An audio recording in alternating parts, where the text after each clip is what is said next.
No primeiro vídeo dessa série, meu desejo é que a gente comece acertando o coração e entendendo o contexto dessa conversa. A Bíblia diz, acima de tudo, guarde seu coração, pois dele depende toda a sua vida. Provérbios capítulo 4, verso 23. E é a partir desse cuidado, com o coração e não de um lugar de acusação, é que eu quero começar esse bate-papo com você. Logo nos primeiros minutos da entrevista, a Nath começa a contar a sua história de conversão, depois de um tempo de apostasia, e de como começou a estudar terapias, constelação, psicanálise, psicologia, coach, cura da alma, enfim. E ela fala de depressão, de alívio emocional, de como foi se encantando com esse universo, e com o tempo foi misturando isso com a vida cristã, apesar de afastada. Misturando com o ministério, com a nação, com a igreja, enfim. Mais adiante, por volta lá, mais ou menos da metade da entrevista, ela usa uma expressão muito forte. Ela diz que o livro que escreveu no livro dela é um alerta sobre o ocultismo sutil infiltrado dentro das igrejas. Vamos dar uma olhadinha nesse trecho também. Eu compreendo que o engano já tinha entrado na igreja, por isso o livro. Então o livro é um alerta à noiva de Cristo sobre o ocultismo sutil infiltrado dentro das igrejas, porque eu descobri que estava dentro das igrejas depois. Eu quero começar reconhecendo que sim, existe mesmo esse tipo de ocultismo sutil. A Bíblia é clara ao condenar práticas ocultistas. A palavra do Senhor diz, não permitam que se ache entre vós quem pratica adivinhação, recorra a agouros, seja feiticeiro, encantador, médium, espírita, ou que consulte os mortos. O Senhor tem aversão a quem pratica essas coisas, né? Está em Deuteronômio 18, do 10 a 20. Também existe sincretismo, gente misturando técnicas espirituais e terapias alternativas com culto, com liturgia, com discipulado. Existe constelação no altar, existe coaching sendo vendido como discipulado, existe autoajuda travestida de mensagem do Evangelho. A igreja precisa sim ser alertada sobre isso, e nesse ponto eu caminho com a Nath 100%. A própria palavra nos chama a esse tipo de discernimento. Paulo em Tessalonicenses, ele diz assim, ponham à prova tudo que é dito e fiquem com o que é bom. Mas à medida que a entrevista avança, vai se formando um padrão no discurso. Quase todo o universo das terapias, né, psicologia, psicanálise, hipnose, PNL, elas começam a aparecer dentro de uma mesma moldura, de engano, de trevas, de ocultismo, de feitiçaria moderna. Ela fala de doutrina de demônios, e que não é psicologia, não é psicanálise, não é constelação, não é coach, que precisa dar uma forcinha, o que afirma que Jesus não precisa de uma forcinha de doutrina de demônios. Vamos dar de novo uma olhada nessa parte? Então eu já fui a moça que não creu. Então eu entendo se você não crê de imediato, de verdade. Mas hoje eu não só creio, como eu vejo. Porque os sinais seguirão os que creem. Essa é a verdade. Entende? Então hoje eu vejo cura e libertação todos os dias na simplicidade e na pureza do Evangelho. Sem conhecimento oculto, sem intermediários. Não estou dizendo que você não possa buscar alguém para orar com você, conversar com você, mas não é a psicologia, não é a psicanálise, não é a constelação familiar e não é o coaching que está dando uma forcinha para Jesus.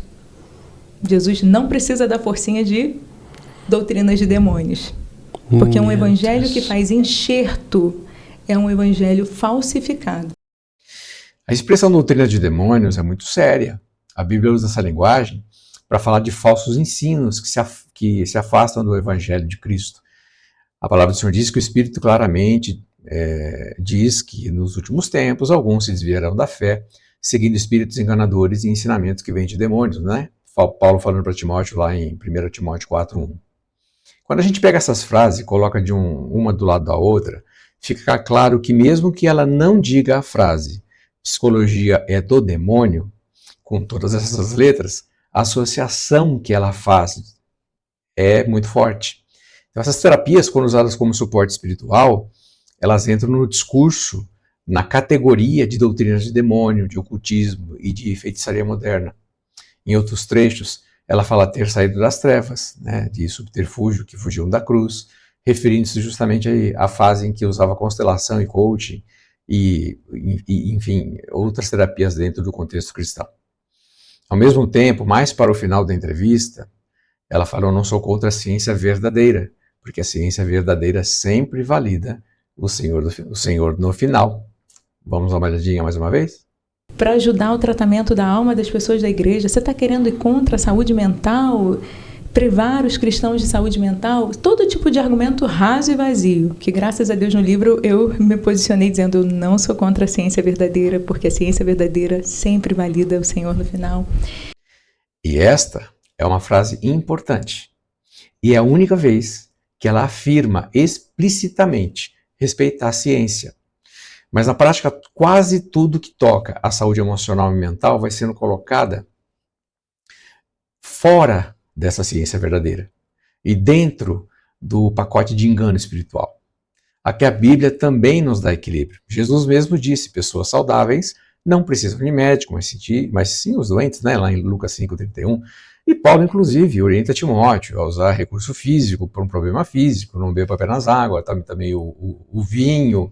Ou seja, a mesma Bíblia que denuncia o ocultismo e manda rejeitar ensinamentos enganadores, também mostra que não é falta de fé usar meios humanos, médicos e terapêuticos, quando isso é feito com sobriedade e com sujeição a Cristo. Então, nesse primeiro vídeo, meu propósito é alinhar a nossa postura. Eu quero honrar o arrependimento dela, reconhecer o zelo que ela tem, mas também pedir licença para discordar de algumas conclusões, por amor às ovelhas, que já estão fracas. A palavra nos orienta sobre como tratar essas pessoas.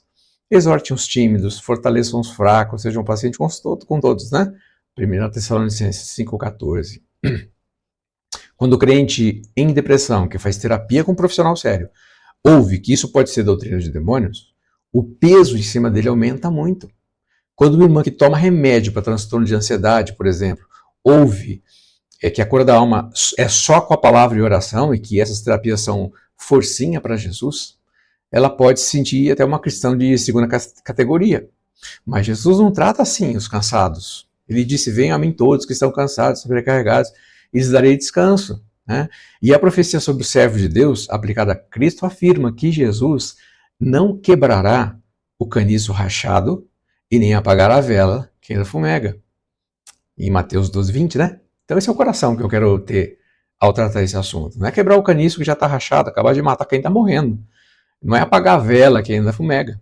A partir daqui, a nossa caminhada vai ser passo a passo, tema por tema, sempre com o compromisso de falar a verdade em amor. A ideia é honrar o desejo dela em proteger a igreja, mas também proteger os feridos das generalizações que a Bíblia não exige que a gente faça. Como pastores e líderes, somos chamados a cuidar do rebanho. Né? Vigiem e cuidem do rebanho de Deus, sobre o qual o Espírito Santo os colocou como bispo para pastorearem a igreja de Deus, que ele comprou com o seu próprio sangue. Né? Paulo fala isso em Atos capítulo 20. E nessa tensão entre zelo doutrinário e cuidado com os feridos, que eu quero caminhar com você ao longo desta série. Com firmeza na verdade, mas com coração de pastor que não veio para esmagar, e sim para restaurar.